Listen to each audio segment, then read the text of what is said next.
주일은 우리 이제 청년부 이제 이번 달부터 마지막 주일은 이 김혜진 청년하고 권지영 집사님 둘이 이제 설교를 나눠야 할 거예요. 그래서 설교를 왜 한 번에 두 번 하나 했더니 제가 다른 데 모임에 갔더니 저는 설교를 여러 사람이 하는 것들을 별로 좋아하지 않았습니다. 부흥회도 한 분이 그냥 하는 것이 더 좋고 그랬었는데 여러 번 이렇게 다른 모임들에 가보면 설교를 50분씩 해서 여러분이 그냥 오전에 3분이 나와서 설교를 한다든가 그렇게 하는데 그것도 긴박감 있고 각자의 특징대로 설교해서 굉장히 좋더라고요. 그래서 2부, 3부 청년부 2시 반 예배 설교를 김혜진 청년 35분 우리 권지영 집사님 35분 이렇게 해서 4시까지 설교를 하는 것으로 20분 찬양하고 그렇게 했습니다. 근데 제목을 제가 받았는데 원래 내일까지는 또 설교문 저한테 넣어주셔야 됩니다. 예, 이메일로 넣어주세요. 그래야 제가 이렇게 다운받아서 전체 그냥 보관하니까 그렇게 해주시고 제목이 아주 좋아요.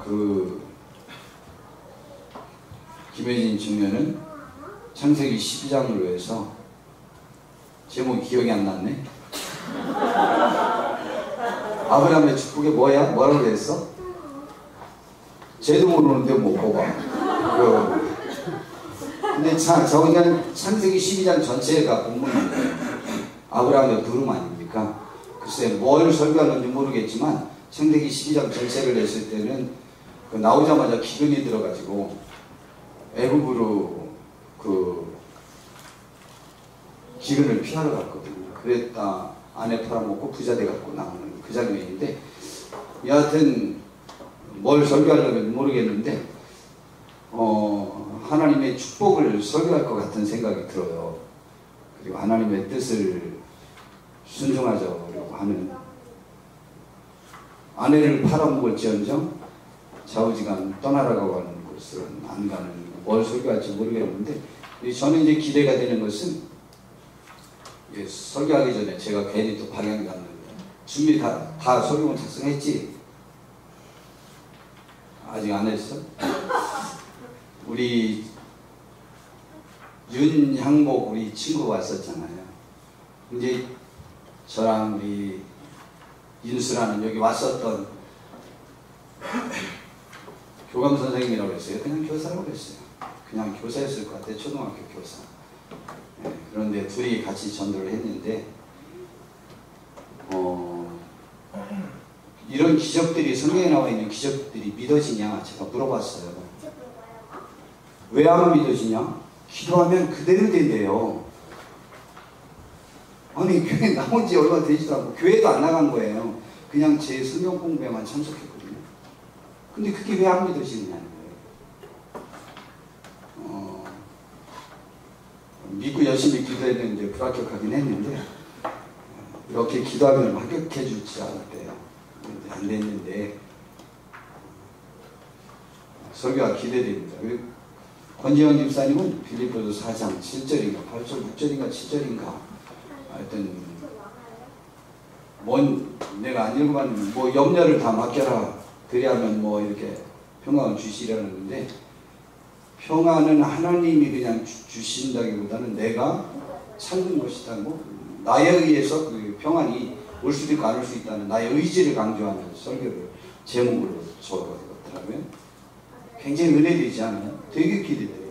그러면 여러분 성경은요 하나님이 주신 것과 내 의지를 어느 때는 혼돈할까 교차해서 같은 의미로 사용합니다.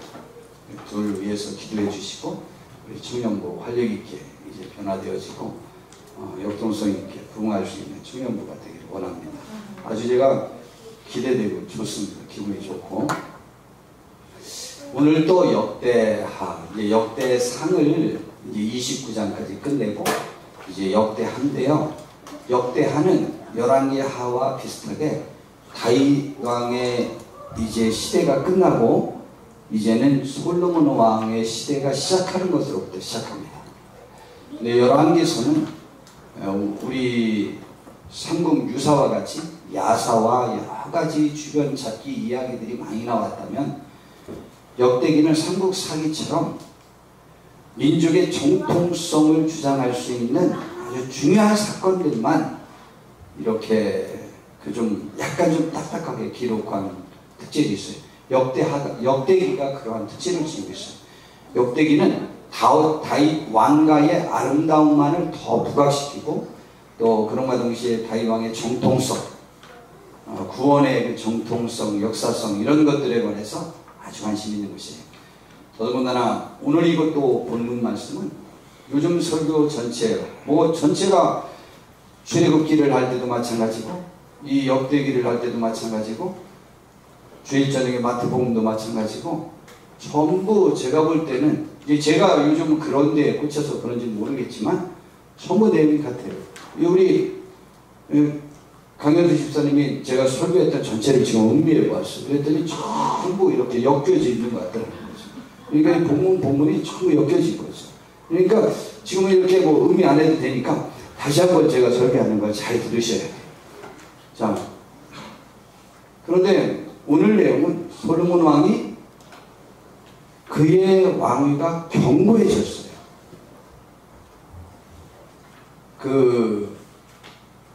아주 견고해졌는데 견고해진 다음에 그가 하는 말이 그의 그 왕위가 견고해가며 1절에 보니까 하나님께서 그와 함께 하사 심히 창대해졌다 라고 했어요.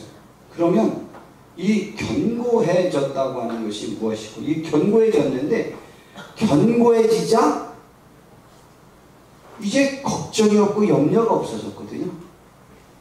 그런데 갑자기 부족함을 느끼고 하나님 앞에 가서 아주 뭐 생명내는 기도를 하는 거죠. 역사상 진짜 전무후무한 적극적인 기도를 합니다. 1000번제를 드립니다.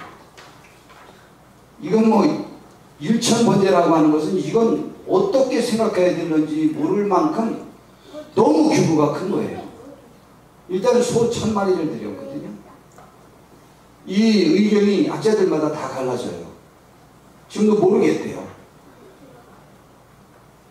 하루에 한 마리씩 첫날을 제사를 드린 건지 1000마리를 드린 건지 1000마리를 드렸어도 모든 제사장이 다 나서서 해도 이거는 7일에서 8일 내로는 끝낼 수가 없는 제사라고 하는 거죠. 근데 번제단이 하나인데 이게 어떻게 가능하냐고요.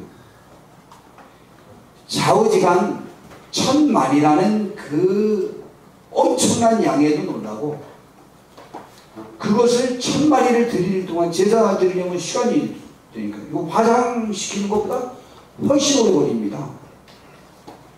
그렇잖아요. 번제단이 하나인데 제단이 하나인데 거기다 매번 한 마리씩 드려야 되는데 한번 생각해 보세요. 신기하죠? 견고해지고 참대해졌는데 하나님께 뭐가 하시냐고. 그 제사를 받으시고 하나님은 꿈에 나타나셔서 그가 구하는 대로 지혜를 주시죠. 그리고 이제 그가 구하지 않은 부귀영화도 주셔갖고 14절부터는 부귀영화를 누린다는 내용이 오늘의 내용입니다. 한번 이 견고해졌다는 말이 무슨 말인지 우선 좀 살펴보면요. 이것이 열왕기하 2장에 나와 있는 내용입니다. 열왕기하 2장을 우리 좀 살펴보는 건 괜찮을 것 같아요. 열왕기하 2장 열왕기상이지 상. 열왕기상 2장. 열왕기상 2장. 열왕기상 2장에 보면 다윗 왕이 이제 부탁을 합니다. 다윗이 죽은 것부터 하죠. 다윗이 죽었습니다. 다윗이 죽고 난 다음에 아도니아라고 하는 사람이요. 다윗 왕이 살았을 때에 반란을 일으켰어요. 자기가 요압 장군하고 또 아비아달하고 또 그 몇몇하고 이렇게 해가지고 자기가 왕위 스스로가 왕이 됐어요. 그 소식을 듣고 다윗 왕이 직접 솔로몬에게 왕위를 물려주고 왕위 즉위식을 왕궁에서 가졌어요. 왕이 둘이 나온 거예요. 이 소식을 듣고 아도니아가 나는 이제 끝났구나 하고 이제 그것을 이제 풀고 자기가 왕이 아니라고 하고 솔로몬에게 와서 살려달라고 그러죠. 자, 그런데요, 이로 인해서 아도니아와 솔로몬 왕이 이제 정적 관계가 형성이 됩니다. 근데 이 아도니아를 죽입니다. 그 다음에 두 번째 누구를 죽이느냐면요, 열왕기상 2장 26절에서 27절에 보면 아비아달이라는 제사장이 있어요. 이 아비아달도 미리 죽었어야 되는데 이를 다윗 왕은 자기가 처단할 사람들을 바로 죽이지 않아요. 아예 죽이지 않아요. 다윗 삶 속에서 그 누구도 죽이지 않아요. 자, 그리고 이 아비아달도 역시 그래서 죽이고 맙니다. 이 아비아달이 비록 다윗 왕에게 그렇게 잘못은 안 했지만 그도 역시 뭘 잘못했더라. 여기에 보니까 1장 19절에 보니까 아도니아가 왕이 됐는데 아비아달과 군사령관 요압을 청해가지고 거기 함께 속했어요. 그래서 이도 역시 죽여버리고 말았어요. 죽이진 않고 제사장은 못 죽이니까 파면하고 추방해버렸어요. 그 다음에 군대 장관 요압은 열왕기상 2장 34절에 보니까 여호야다의 아들 분하야가 곧 올라가서 그를 쳐 죽이며 그가 광야에 있는 자기의 집에 애장되니라. 요압도 역시 성전 뿔을 제단 뿔을 잡았는데도 그를 잡아 죽입니다. 요압은 누구 편에 들었었냐면 아도니아 편에 들었어요. 그래서 죽인 것이기도 하지만 요압은 다윗 왕이 죽이라고 명령을 했어요. 그 다음에 2장 46절에 보니까 시므이라는 사람을 죽여요. 이 시므이는 다윗 왕이 자기 아들 압살롬의 반란 때에 도망갈 때에 저주를 했던 사람이에요. 그런데요, 압살롬의 반란을 진압하고 난 다음에 돌아왔을 때 이 시므이가 와서 그를 꿇고 살려달라고 했어요. 그래서 다윗 왕이 살려준다고 약속을 했어요. 그렇기 때문에 다윗 왕은 죽일 수 없어요. 다윗 왕은 자기의 정적이거나 자기의 원수이거나 그 누구도 전쟁 때 외에는 개인적으로 죽이지 않아요. 그런데 이렇게 다 제거함으로 인해서 솔로몬 왕은 이제 정치적으로나 모든 부분에 안정을 찾았어요. 그런데 여기에서 우리 한 가지 알 수 있는 것이 있어요. 열왕기상 2장에 보니까 2장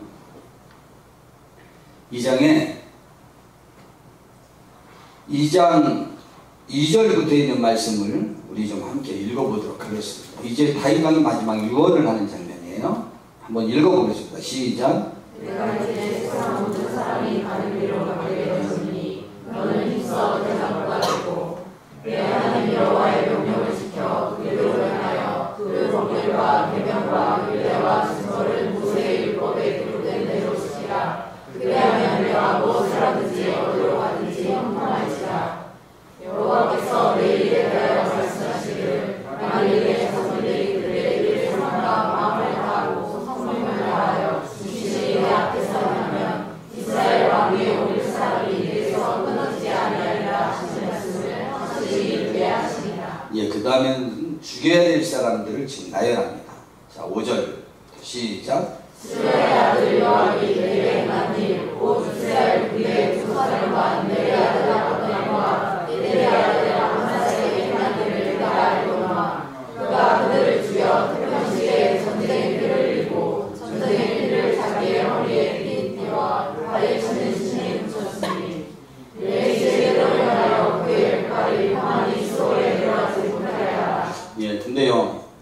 신기하죠. 이 요압이 아도니아 편에 듭니다. 그래서 아도니아 편에 들어서 죽인 것은 아니고요. 다윗 왕이 부탁해서 죽였어요. 근데 사람들은요, 아나 봐요. 이제 본인이 왕에게, 본인이 지도자에게 점점 밑보여 간다는 것을 아나 봐요. 근데 다윗 왕이 요압을 미워한 게 아니에요. 다윗 왕의 의지를 번번이 중간에서 꺾어버립니다. 다윗 왕은요, 개인적으로 원수를 갚지 않아요. 그의 일평생에 개인적으로 죽였다가 뒤지게 혼난 그 뭐죠, 그거? 바세바의 아내 우리아를 죽인 것, 그 일 외에는 그거는 정말 잘못된 일이죠. 그거는 개인적인 원한을 가지고 죽인 것보다도 더 잘못된 거죠. 근데 한 번도 다윗 왕은 그런 일을 하지 않아요. 정적도 죽이지 않아요. 자기를 싫어하는 사람도 죽이지 않아요. 그런데 요압 장군 스스로는 지금 자기가 얼마나 잘못했는지 알고 있는 거죠. 근데 그를 죽이라는 거예요. 자, 그 다음에 또 8절부터 또 읽겠습니다. 8절부터 시작. 아우리 베냐민 사람 베라의 아들 시므이가 저와 함께 있나니 그는 내가 하나님으로 갈 때에 악독한 말로 나를 저주하였느니라. 그러나 그가 일단에 내려와서 나를 용접함으로 내가 여호와를 두고 맹세하여 이르기를 내가 칼로 너를 죽이지 아니하리라 하였노라. 그러나 그를 의지한 자로 여기지 말지어다. 너는 지혜 있는 사람으로 그에게 하리를 알지니 그의 백발이 네 가운데 소로에 내려가게 하라. 예, 이 시므이도 내가 화합을 위해서 안 죽인다고 약속했기 때문에 그를 안 죽였지만 사실은 죽여야 한다. 근데 너는 죽여야 한다 하고 그 인물을 줬고요. 또 한 사람 예, 그렇게 했습니다. 그렇게 해서 죽이고 맙니다. 그리고 아비아달은 그 몇 가지 잘못한 그 조상들의 일로 또 그리고 이 아도니아 편에 들었던 것을 위해서 추방해버리고 맙니다. 완전히 견고해졌어요. 이제는요. 정적도 다 제거됐고요. 이제 다윗 왕이 명령했던 것은 다 이루었어요. 이제 견고해졌고 참대해져 갔거든요. 근데 솔로몬 왕은요, 두 번 아주 멋있는 일을 하게 됩니다. 이렇게 견고해졌는데 그때 번뜩 생각한 것이 자기의 부족함이 인식된 거예요. 부족함이 인식되어져서 그때 하나님께 가서 도움을 청하려고 하는 것이죠. 우선 다윗 왕의 처세술이라고 할까요? 그것을 우리도 배우셔야 하는데요. 원수를 갚는 일을 우리가 직접 하지 마세요. 꼭 부탁입니다. 쳐내는 일에 민감하셔서는 안 돼요. 그리고요, 자기 시대에는 평화를 유지했고 그것을 자기보다 훨씬 과단성 있고 결단성 있고 지혜로운 솔로몬 왕에게 부탁했어요. 직접 여러분이 해결하기 어려운 문제를 다 지려고 하지 마세요. 그리고 처단하는 일을 너무 빨리 한다고 해서 좋은 것 아니에요. 이렇게 다윗 왕의 지혜를 꼭 여러분이 받으셔서 그대로 여러분이 지도자가 되었을 때 하셔야 해요. 정의는 실현해야 되지만 시기를 어느 때 선택하느냐에 따라서 정치 전반에 미치는 영향력이 달라질 수 있어요. 다윗 왕처럼 지혜롭게 보라고요. 다시 또 솔로몬 왕에게로 가면은요, 1절에 보니까 아주 견고해져 갖고 참대해져 갔대잖아요. 그랬는데 본인의 부족함을 느껴서 하나님 앞에 인류 역사상 가장 무지막한 제사를 하나님 앞에 드립니다. 다시 또 말씀드려볼까요? 번제단이 하나예요. 거기에 1000마리의 소를 제사 드렸어요. 한번 생각해 보세요. 솔로몬 왕은요, 이때만 그런 것이 아니고 또 5장, 우리 5장에 있는 말씀은 자주 사용, 열왕기상 5장에 보니까 다윗 왕이요, 여기 솔로몬 왕이 이제 열왕기상 5장 4절에 보니까 이렇게 말합니다. 이제 내 하나님 여호와께서 내게 사방에 태평을 주심에 원수도 없고 재앙도 없다. 그럼 누려야 되잖아요. 누리는 것이 아니고요, 그랬으니 이제는 성전을 지어야 될 때라는 거예요. 기가 막히잖아요. 정적 다 제거하고 참대해져 가고 그의 세력은 강성해져 가는데 너무 부족함을 느껴갖고 생명내 걸고 하나님께 기도하는 거예요. 나에게 지혜 좀 달라고. 열왕기상 5장에도 그의 나라가 이제 얼마나 이제 그 지혜까지 또 얻어서 하나님께로부터 그 명성이 자자하고 뭐 이제 주변의 나라까지도 완전히 이제 제압해가지고 다 조공을 받는 입장이 되어버렸어요. 심지어는요, 애굽에서도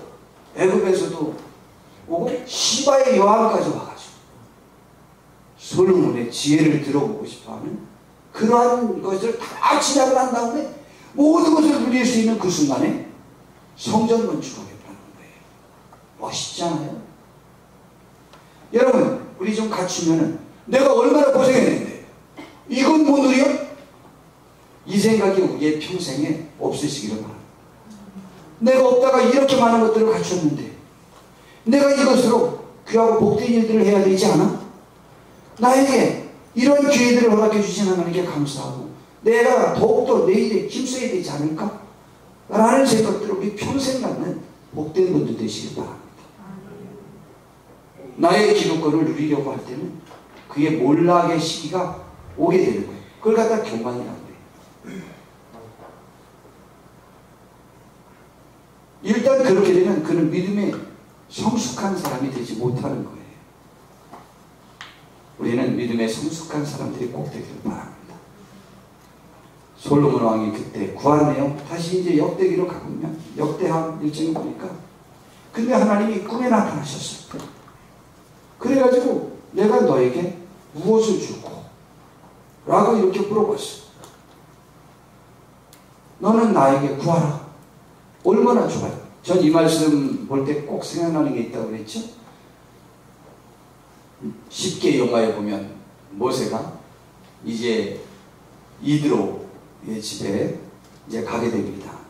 거기 그 이드로 제사장의 딸들이 양을 치러 와서 물을 먹이려고 그러는데 그 목동들이 방해를 하잖아요. 그때 이 정의감에 불타는 이 모세가 그 목동들을 혼자 다 물리칩니다. 그리고 와서 먹이세요. 그리고 먹였어요. 가서 아버지에게 말했더니 아니 그렇게 훌륭한 애굽 사람을 어찌하여 거기다 그냥 뒀느냐. 모시고 와라. 그래서 모시고 왔어요. 그날 밤에 잔치를 베푸는데 자기 딸들 6명인가를 쭉 내보내요. 이 중에 하나 선택하시오. 이드로가 말합니다. 그랬더니 그 지역에 어떤 남자가 옆에서 모세에게 뭐라고 말하더라고요. 모세요, 행복한 고민에 빠지셨소. 아니 여기 나온 딸들 여러 명 중에 아무나 마음에 드는 사람 선택하라는 거예요. 뭐 이드로도 좋았겠죠. 모세 봤는데 한 번에 뿅 가지 않겠어요? 완전히 마음을 활짝 사로잡혔겠죠. 용기 있지. 보기에도 벌써 근사해 보이지. 그러니 뭐 딸 하나 그 모세에게 주면 너무 좋겠다고 생각해서 그렇게 했겠죠. 하나님이요, 솔로몬에게 무엇이든지 구하라. 그리하면 주겠다. 너무 좋죠. 하나님이 우리에게도 그 말씀 하시면 좋겠죠. 근데요, 참 신기한 거예요. 저도 그렇고 모두도 그렇고 상당한 모순에 빠져 있는 거예요. 구하라. 주실 거죠 그랬거든요. 안 구해요. 믿음이 없어서. 하나님이 저에게 주시는 직접적인 계시보다 기록되어진 하나님의 말씀의 권위가 몇 갑절 강합니다. 몇 갑절 또 분명합니다. 아무리 예언을 하고 하나님과 대화를 한다고 할지라도 그 예언과 대화가 하나님의 뜻을 이루는 것과는 상관이 없어요. 대표적인 예가 누구라고요? 그건 낙타나락인가 누구죠? 무슨 선지자더라? 미친 선지자. 발람 그 미친 선지자라고 해요. 성경에 미친 선지자라고 미쳤어요. 하나님에게 물어봐요. 하나님, 발락이 와서요 이스라엘 백성을 저주하라고 저를 특별 대우해서 데리고 가려고 해요. 갈까요 말까요? 미친 선지자지. 아니 이거 미친 선지자 아니에요? 아니 정말 이거 미친 선지자 아니에요?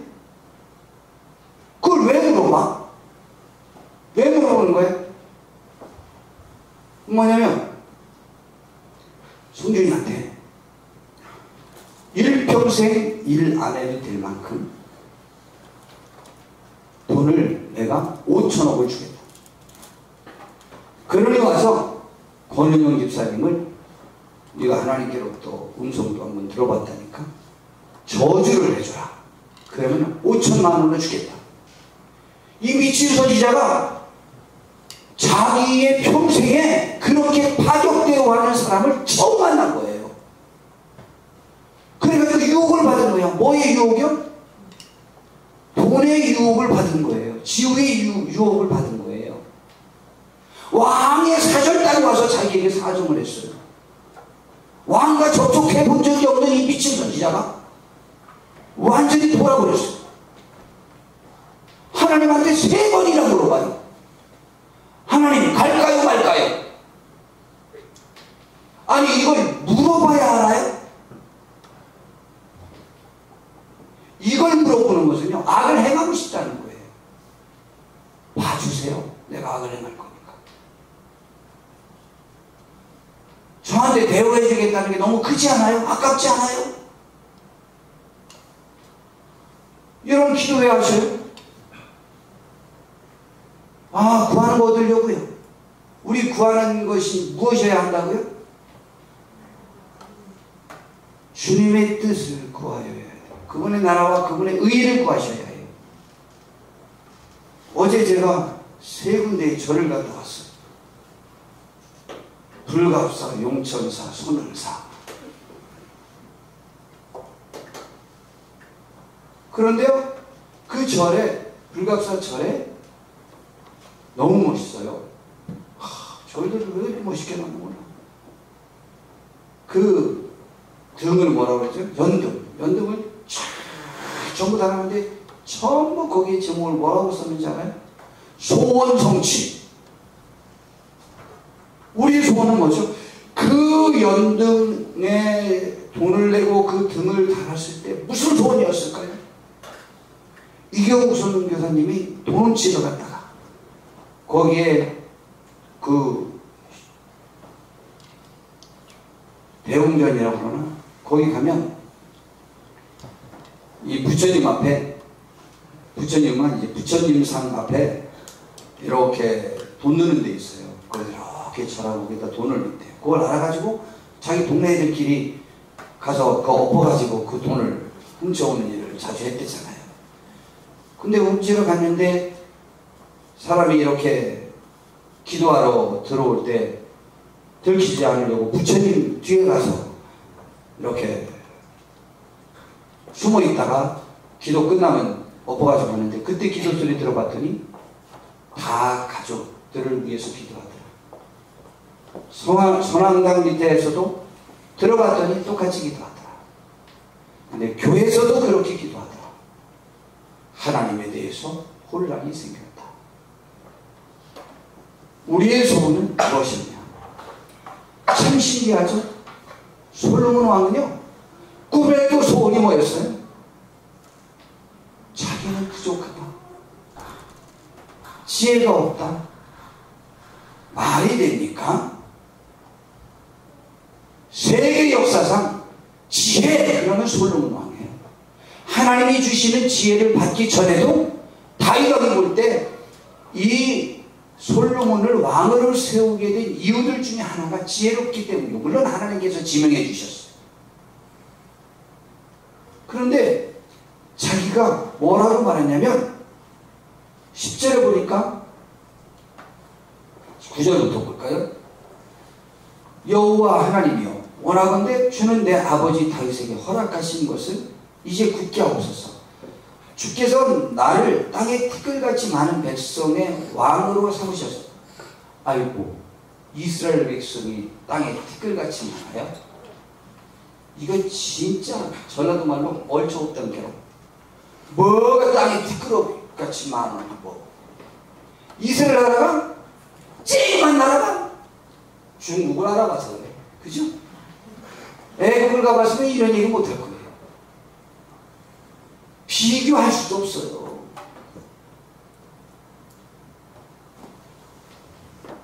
이렇게 아주 겸손하게 많다고. 그래서 10절에 주는 이제 내게 지혜와 지식을 주사 이 백성 앞에서 출입하게 하옵소서. 이렇게 많은 주의 백성을 누가 능히 재판하리까? 라고 했어요. 이곳을요, 열왕기상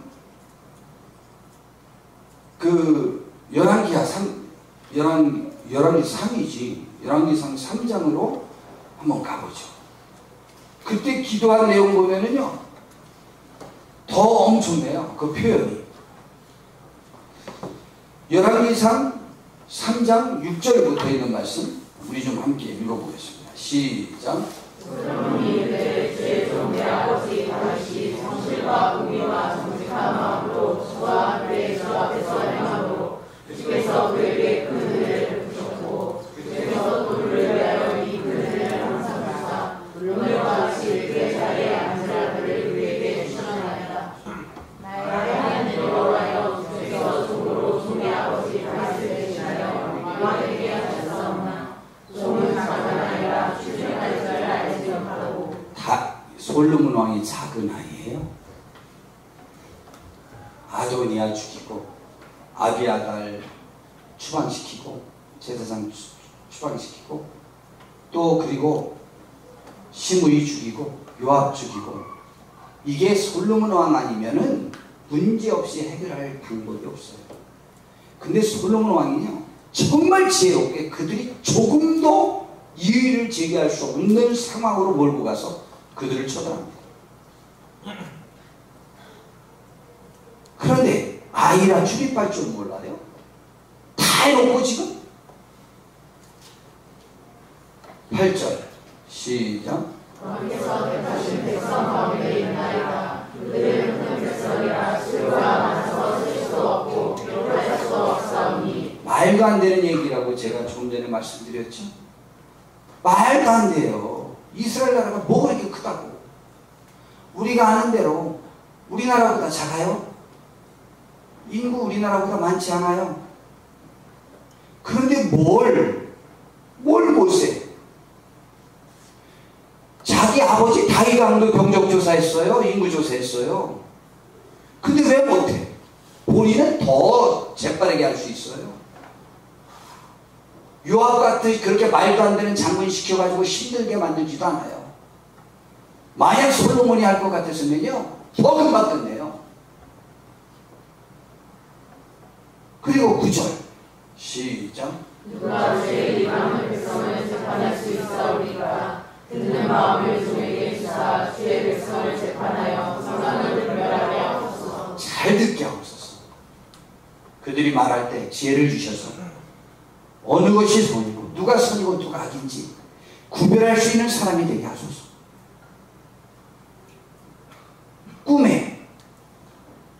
꿈에 이건 얘기했다는 것은요, 생시에는 합리적으로 답변합니다. 그렇죠? 생시에는 정책적으로, 정치적으로 이해관계에 얽혀서 미사여를 사용해서 생시에는 말을 합니다. 꿈은요, 아주 직선적이고 노골적이고 본능적이에요. 꿈에는 생시에 못하는 일들도 얼마든지 많이 하는지 모릅니다. 그게 꿈이에요. 꿈은 우리의 내면의 표출이에요. 가장 깊숙한 내면의 표출이 꿈의 표출이기 되기 때문에 그의 꿈을 연구하면 그의 본심을 알 수 있다고 그랬죠.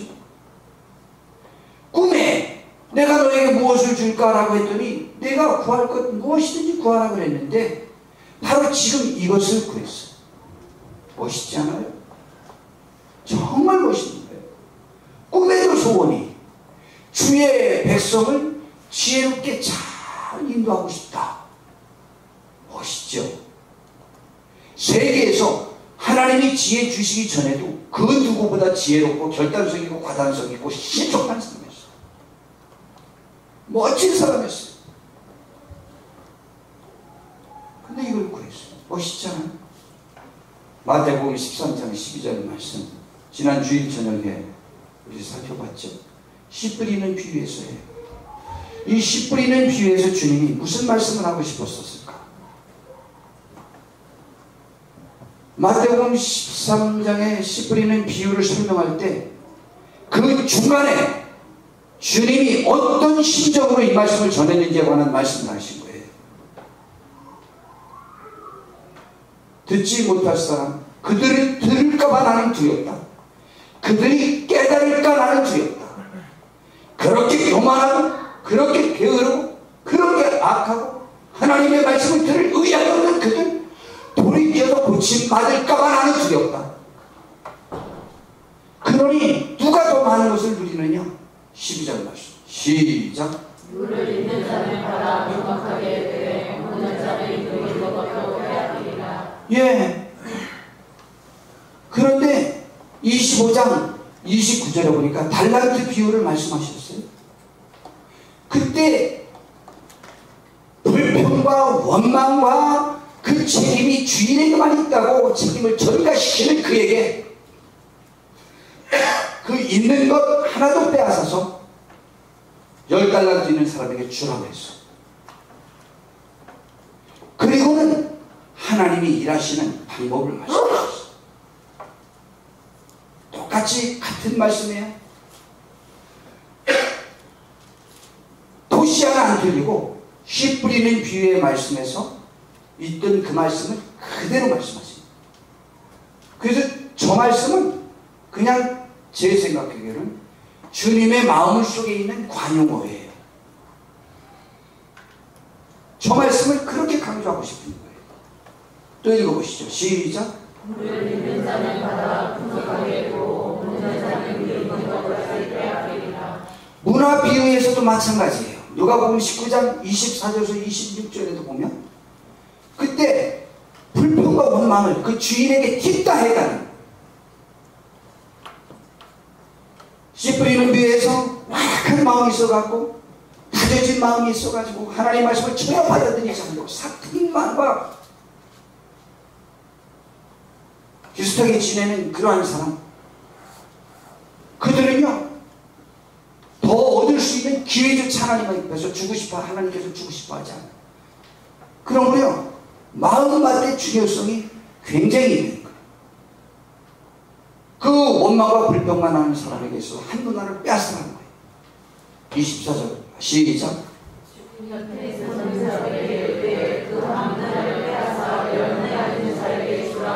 그렇게 했더니 그들이 이르되 주여 그에게 이미 10문화가 있습니다. 그랬더니 26절에 시작. 주인이 이르되 내가 너희에게 말하노니 물을 있는 자는 받겠고 없는 자는 그 있는 것도 빼앗기리라. 저희 교회에서나 우리가 삶 속에서 만났던 수많은 사람들 중에서 누가 원망이 많죠? 누가 불평이 많죠? 자기를 괴롭히고 자기에게 이렇게 억울함을 주는 수많은 대상이 있는 사람들. 이스라엘 백성들이 끊임없이 하나님과 모세가 원망스러웠어요. 그래서 그들에게 있는 모든 것을 다 빼앗았어요. 그냥 원하는 대로 죽였어요. 여러분, 우리는 어떤 마음을 갖고 있습니까? 있는 사람은요 타연코 더 있게 됩니다. 없는 사람은요 있는 것도 기회가 되면 완전히 뺏기고 말 것입니다. 이것은 하나님의 원리예요. 아, 세상에 빚있고 아니, 부익부, 빈익빈, 이거 세상의 원리냐고요? 아니에요. 의식이 달라요. 의식이 달라. 책임이요 정부에게 있고요, 책임이요 딴 사람에게 있어요. 잘 되면 그나마 내가 간신해서 이렇게 했다는 거예요. 정말 어처구니 없는 거예요. 그렇지 않아요. 혹여나 우리들의 마음속에 그런 마음이 있을 때 고치시기 바랍니다. 정말 부탁인데요, 원인을 나에게서도 찾아볼 수 있는 지혜가 있길 바랍니다. 솔로몬 왕은요, 지금요 정말 2, 3년 안에 정적 완벽히 제거하고요, 다윗 왕이 40년 동안 해결하지 못한 숙제를 한 번에 다 해결합니다. 그들을 죽여야 정의가 실현된다는 하나님의 뜻이라는 것을 알고 있음에도 불구하고 다윗 왕조차도 실현하지 못한 것을 솔로몬 왕은 3년 내로 완전히 해결하고 맙니다. 그리고 창대해져가고 견고해져가고 있었어요. 그런데 자기는요, 백성을 셀 수도 없고 기록할 수도 없대. 솔로몬 왕이 책을 얼마나 많이 썼는지 알아요? 정말 책도 많이 썼고요, 그의 시와 잠언이 얼마나 많은데요. 주변의 모든 나라들이 부러워하는 그러한 왕이었고 조공을 바쳤어요. 근데 지혜가 부족하다고요? 어린아이들하고요? 셀 수도 없고 기록할 수도 없다고요? 갖춘 자니까 가질 수 있는 생각입니다. 능력 있는 자만이 가질 수 있는 생각입니다.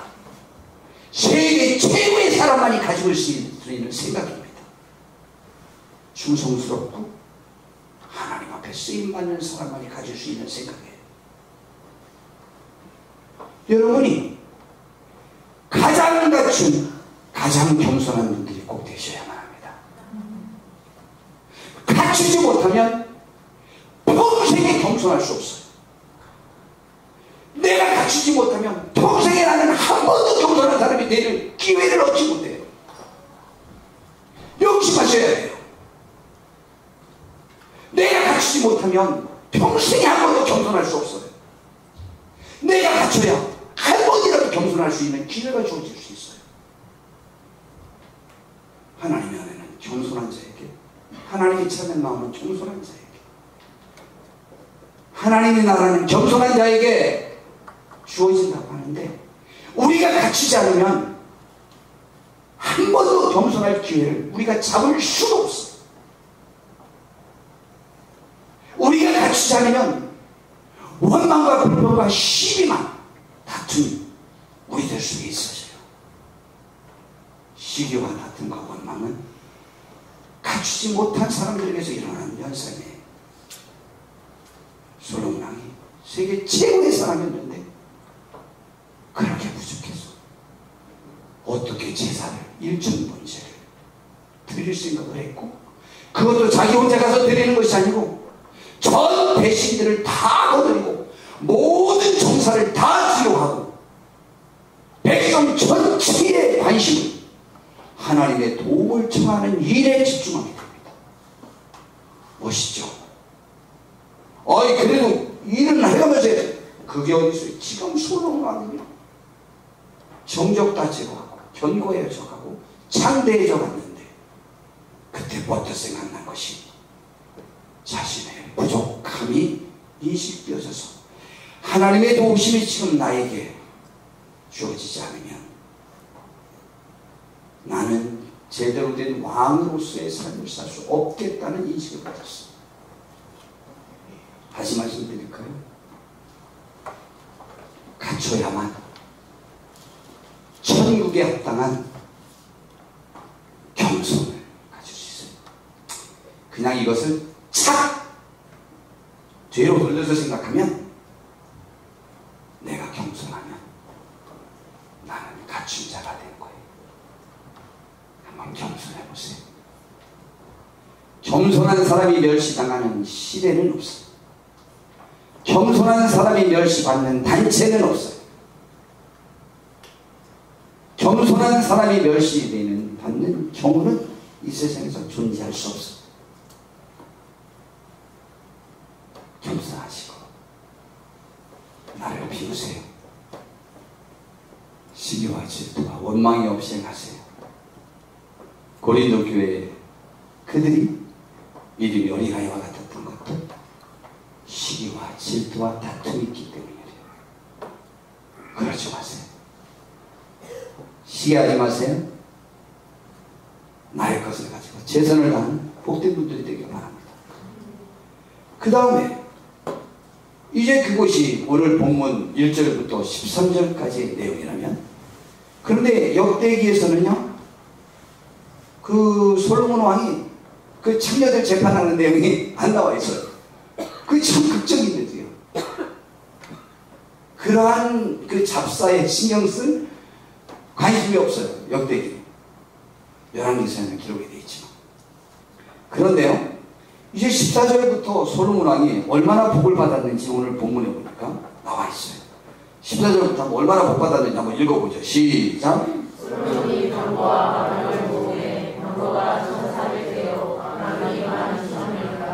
병거 성에도 두고 예루살렘 왕의 묘도 두었으며 왕이 예루살렘에서 은금을 돌같이 흘러나게 하고 병을 황제의 콩나무같이 많게 하였더라.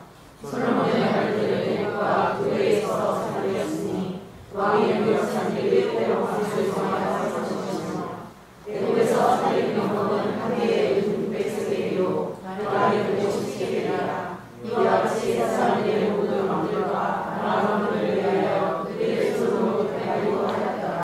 부귀 영화를 누렸다는 얘기예요. 그죠? 아, 솔로몬 왕이 지혜를 구하는 바람에 두 가지를 같이 얻었구나. 부귀 영화를 구했더라면 지혜는 못 얻고 부귀 영화만 얻었을 건데, 지혜를 구하는 바람에 두 가지를 같이 얻었네. 아, 그렇지. 메뚜기도 한 마리 잡는 것보다, 혹시 시골에서 메뚜기 잡아보신 분 알겠지만, 암컷 위에 수컷이 발고 맞추려고 꽉 올라가서 꽉 붙잡고 있을 때가 있어. 그것은 잡기도 10배 쉬워. 왜냐면 업어있지 않은 거는 날라서 도망가요. 근데 엎혀져 있기 때문에 날지를 못해. 뛰어봐야 메뚜기야. 뛰어야 거기에 메뚜기 있는 걸 발견하기 좋고 톡 튀면 가서 탁 잡아서 넣으면 돼요. 근데 날아다니는 것은 푹 날아가고 거기까지 쫓아가다 보면은 잘 잡히지도 않아. 메뚜기를, 이런 메뚜기를 혹시 잡아보신 분 별로 없으시면 이 김은혜 집사님 어떻게 더 그런 메뚜기를 잡아봐요? 어부게 훨씬 쉽죠. 10배 쉬워요. 10배가 뭐야? 그거는 그냥 걸어가면서 주워 담기야. 진짜예요. 이걸 갖다 일석이조라고 그래요. 홈런도 한 방 쳐갖고 1점 내는 경우도 있지만 한 번 쳤는데 4점을 내는 경우도 있어요. 얼마나 존중해. 오늘 기어 자동차가 방구 났네. 백두산한테 줬어. 그것도 0패는 아니지.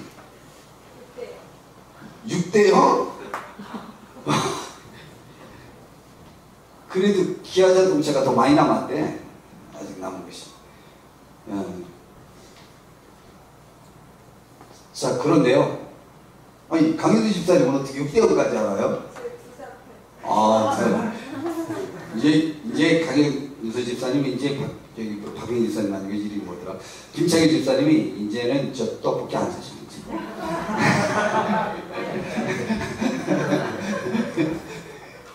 이제 지민이 가면은 이제 강현수 집사님 안 좋아한다 이제.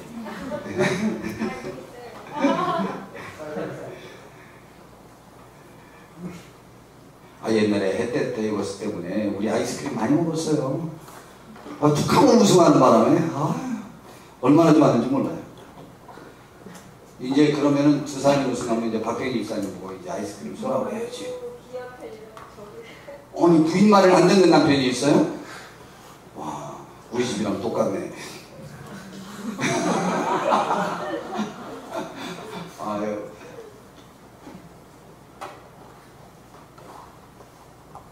이걸 갖다 일석이조라고 해요. 또랑 치고 가재도 잡고. 그거 얼마나 좋겠어. 또랑 치다가 가재 잡고. 당연히 또랑 치면 가재 잡죠. 못 잡겠어요? 당연히 잡지. 왜 또랑 치면 가재 잡냐고요? 옛날에 그 산에 또랑이 있는데 그 물고를 우리 논으로 이렇게 해야 돼요. 근데 이제 겨울이 지나고 봄이 되면 그게 이게 뭉개지거든요. 그래 가서 또랑을 치는 거예요. 근데 가재들이 굴파고 그 속에 숨어 있으니까 또랑 치다 보면 가재도 잡고 그런 거예요. 그리고 홈런도 말로 올라오면 홈런이 좋고, 또랑도 치면 가재도 잡고, 가재도 잡는 거 이왕이면 알뱅 가재 잡으면 훨씬 더 좋고, 얼마나 좋은지 몰라. 메뚜기 넣은 게 좋고. 그렇지. 그러니까 나는 하나만 구해서 두 개를 얻어야지. 너희는 먼저 그의 6장 마태복음 6장 33절 보세요. 너희는 먼저 그의 나라와 그의 의를 구하라. 그리하면 이 모든 것을 더하여 주시리라. 아, 이 모든 것은 앞에 뭐라고 했었어요? 먹는 것, 마시는 것, 입는 것, 뭐 이런 거 다 그런 거 구하는 거 구하지 말고 너희는 먼저 그의 나라와 그의 의를 구하면 이 모든 것 그거 다 더하여 준다니까 하나님 믿습니다. 주여 그분의 나라와 그분의 의가 이루어지게 하옵소서. 뒤에 거 약속 믿습니다. 주여 저 뜻이 그 뜻이 아니라고 제가 거듭 말씀드렸죠. 솔로몬 왕이 지혜 구했다가 동물 얻었으니까 이것이 그에 대한 예표인가 보다 생각하셔서는 안 돼요. 하나님이 너무 이뻐서 복을 주신 거예요. 우리에게도 그 복 주실 수는 있다고 저는 분명히 믿어요. 그러나 성경은요, 이 사건으로 모든 것을 해결하여서 그렇게 생각하기에는 주님이 정의하신 정의에 보니까 그것은 옳지 않아요. 저 말씀을 먼저라고 했으니까 우선순위로 하면 이쪽 것도 주겠다는 약속으로 오해하시면 안 돼요. 누가복음 12장 31절에서 32절에 보면 이곳 같은 내용을 누가복음에서는 이렇게 표현했습니다. 누가복음 12장 31절에서 32절.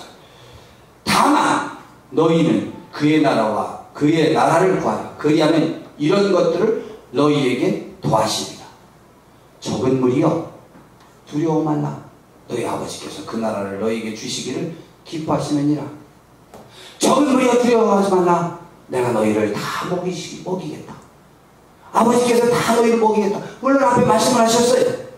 그러나 다시 31절에 보면 다만하고 먼저 하고 이게 같은 뜻이거든요. 근데 이것에서는 다만이라고 했고 마태복음에서는 먼저라고 했어요. 하나만 구하라는 것이고 먼저는 다만도 하나만 구하라는 거예요. 그리하면 이런 것들을 너에게 더하시리라.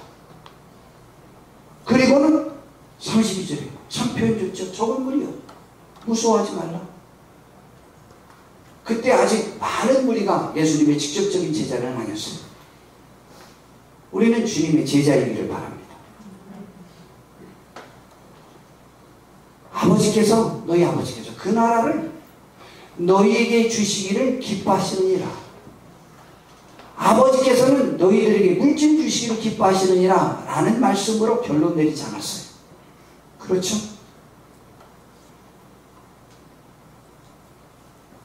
사도행전 1장 8절에 보면 거기에서도 주님은 말씀하셨어요.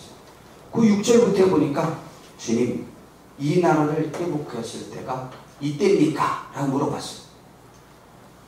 이스라엘의 회복을 지금 기대하는 거예요. 왜 회복을 기대할까요? 민족의 독립을, 국가의 독립을 열망해서요? 아니요. 예수님이 왕이 되면 자기들이 높은 자리 현세에서 차지할 것에 대한 기대 때문에 물어본 거예요. 그러자 때와 시기는 아버지께서 자기의 권한을 주셔서 너희는 알 바 아니고 다만 딱 한 가지 오직, 저기는 오직이라고 표현했어요. 오직 성령이 너희에게 임하시면, 그러니까 그것만 구하면 성령. 아들이 뭐죠? 돌을 달라면 아니고 떡을 달라면 돌을 주며 또 뭘 달라고 하면 생선을 달라면 전갈을 줄 사람이 있겠네요. 너희가 악한 사람들일지라도 자식에게는 좋은 것을 줄 줄 알거든. 하물며 하늘에 계신 너희 아버지께서 구하는 너희에게 누가복음에서는 성령을 주시지 않겠느냐라고 말했어요. 마태복음에서는 좋은 것이라고 말했어요. 좋은 것이 주님의 의식 속에서는 뭐였어요? 성령님이에요. 성령님에게 사로잡히면 무슨 일을 해요? 미친 듯이 전도한대요. 전도만 하면 먹고 살 수 있어? 있어요. 만약 전도에서 10,000명 전도가 했어요. 그럼 돈 얼마 쓸까요? 돈 무지하게 써야 전도돼요. 돈 안 쓰고 전도되는 경우 있는지 알아요? 전도왕들 중에 돈 안 쓰고 전도왕 된 사람이 있는지 알아요? 없어요. 다 전도할 때 돈 써서 했어요. 근데요, 10,000명 전도하니까 한 번 불러가서 간증하는데 한 10만 원씩은 다 주더라고. 하루도 안 빼놓고 다 간증이 몰려있어. 전도왕대가 돈도 벌어요. 근데 돈 쓰느냐고 나가는 것이, 전도하느냐고 나가는 돈이 더 많을 거.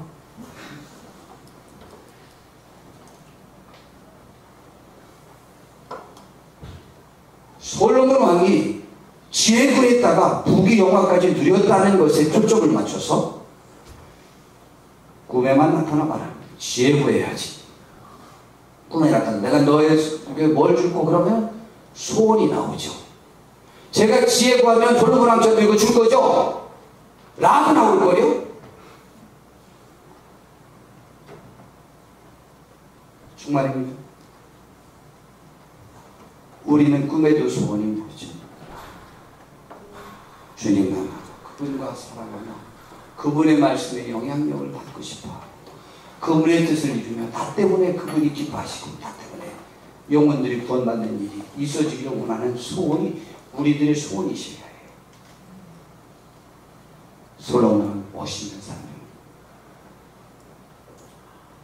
가장 완벽한 것들을 갖춘 그 솔로몬 왕이 가장 부족함을 느껴서 인류 역사상 가장 무지막한 헌신의 제사를 드려가면서 겸손히 주께 도움을 청했어요. 겸손은 그의 강함의 또 다른 표현입니다. 겸손하세요. 겸손하세요. 복 있는 사람입니다. 주님 앞에 어린아이라는 입장을 항상 견지하세요. 원망과 시비가 우리들의 삶의 전체로 장식되어져서는 안 됩니다. 주님은 있는 자는 더 받고 없는 자는 있는 것까지도 빼앗길 것이라고 했어요. 원망이에요. 굳은 마음의 특질이에요. 또 좋은 마음의 특질이에요. 하나님이 우리들의 마음을 좋은 마음으로 만들어주시고 여러분이 스스로 책임의식을 가지고 좋은 마음으로 바꾸세요. 하나님의 은혜가 우리 교회에 차고 넘쳐지기를 진심으로 바랍니다. 기도하겠습니다. 주님, 솔로몬 왕을 통해서 우리가 귀하고 복된 것들을 배웁니다. 주님이여, 우리들에게 주님 만날 때까지 겸손하게 하옵시고 나와 관계된 것들에 대하여 감사하고 그 안에서 주님이 주시는 평안을 누리는 복된 하늘의 사람들 되게 주시옵소서. 주님, 주의 평안이 오늘 이 밤에 모인 귀한 신령들에게 차고 넘치게 주시옵소서. 예수님의 이름으로 기도드렸습니다. 아멘. 하늘에 계신 우리 아버지여, 이름이 거룩히 여김을 받으시옵소서.